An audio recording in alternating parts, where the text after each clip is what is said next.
हो गया सर, इधर आइए। ये देखिए, इसके फिंगरप्रिंट्स कितने एक्यूरेट मैच हुए हैं।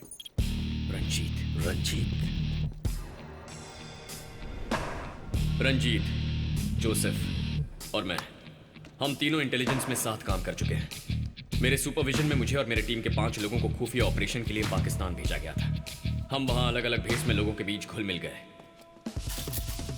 हम 5 में से किसी को भी इंफॉर्मेशन मिलती तो उसे तुरंत शेयर कर लेते। तभी पाकिस्तान दिल्ली पर मास अटैक करने जा रहा था, ऐसा हमें पता चला। मैंने तुरंत उसकी डिटेल्स जोसेफ को भेज दी। Joseph, come with me. Yes sir. लेकिन हमारी टीम का रंजीत एक डबल एजेंट है, यह हमें पता नहीं था।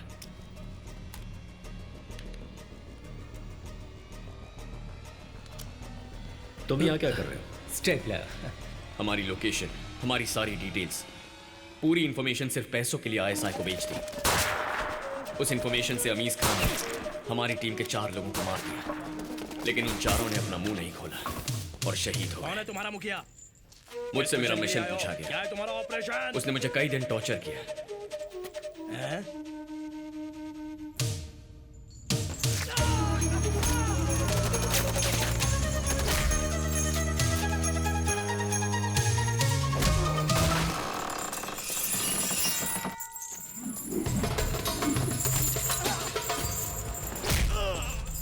वहां से भागकर कई महीने में पाकिस्तान में ही रहा, यहाँ वहां छुपता रहा। मेरे बारे में कोई खबर ना मिलने की वजह से डिपार्टमेंट ने मेरी फाइल क्लोज कर दी। एक दिन मेरी लोकेशन का पता लगाकर अमीज खान मेरे पीछे पड़ गया। उन लोगों से बचकर मैं इंडिया वापस आ गया।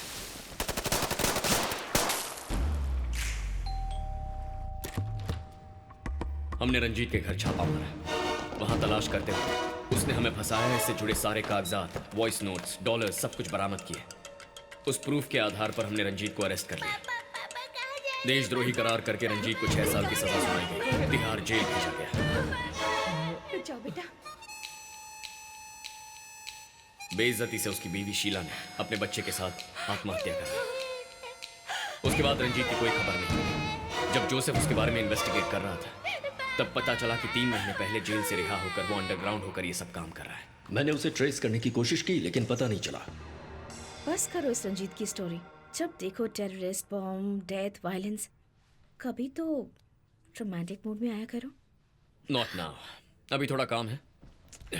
कादिर, चलो चलते हैं। कहाँ? कहीं लॉन्ग ड्राइव। ताजमहल जाकर तुम्हारे साथ एक वॉक करूंगी, कैंडल लाइट डिनर करूंगी, जनपथ में शॉपिंग। एक दिन में ये सब नहीं हो पाएगा। 2 डेज की लीव लेकर कहीं चले क्या? ओके। नो 2 मिनट का ब्रेक लेता हूँ। लव करके चली जा। 2 मिनट दे रहे हो जैसे कोई नूडल तैयार करना है। तुम भी ना। जब देखो काम में बिजी रहते हो। बाय।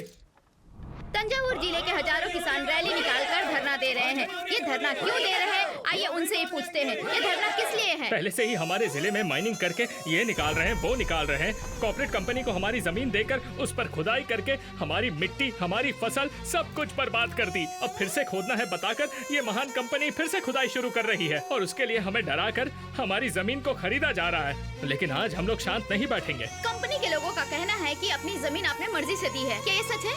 कुछ गांव में इन कीड़ों के कहर से बड़ी मात्रा में नुकसान हुआ है। उस नुकसान की वजह से कुछ लोगों ने अपनी जमीन बेचने का फैसला लिया है। उन सबको लेकर वो लोग रजिस्ट्री करवाने वाले हैं। देखो आ गया, वो देखो आ गया, वो आ गया।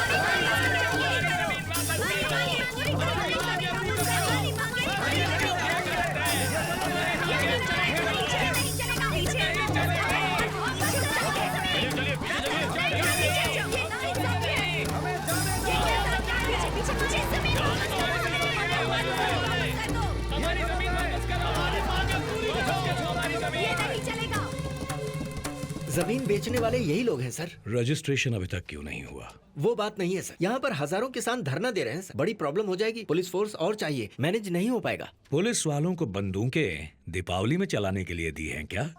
सर अभी तक तो किसान शांति से बैठे हैं। एक्शन लिया तो कुछ भी हो सकता है। वो तोड़ फोड़ कर सकते हैं या फिर आगजनी कर सकते हैं। समझ गया।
देखिए सर, पब्लिक ही पुलिस को मार रही है, पुलिस वैन चला रही है।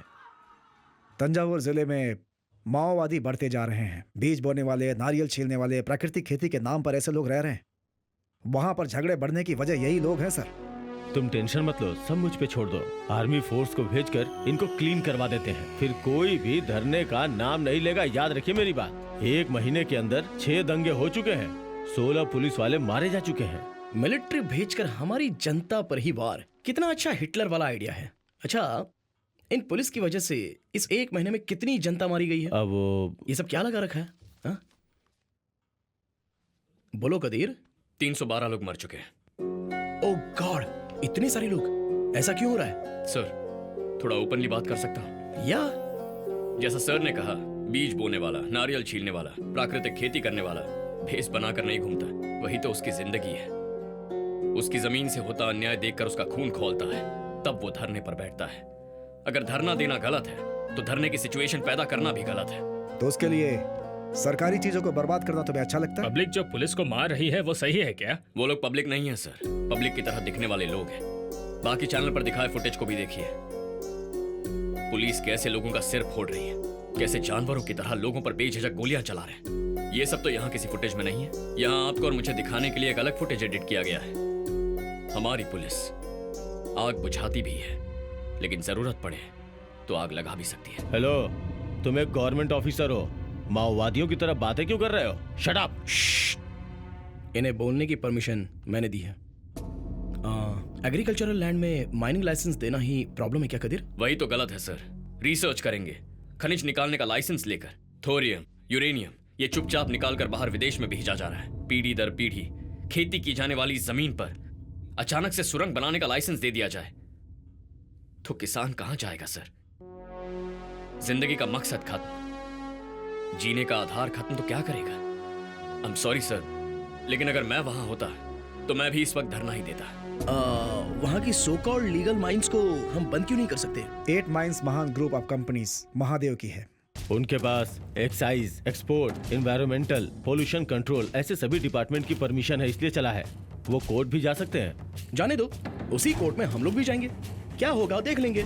संतोष सर, आप एक काम कीजिए, महादेव ग्रुप ऑफ कंपनी के बारे में कल एक डिटेल्ड रिपोर्ट मुझे दो। ओके? Sure sir.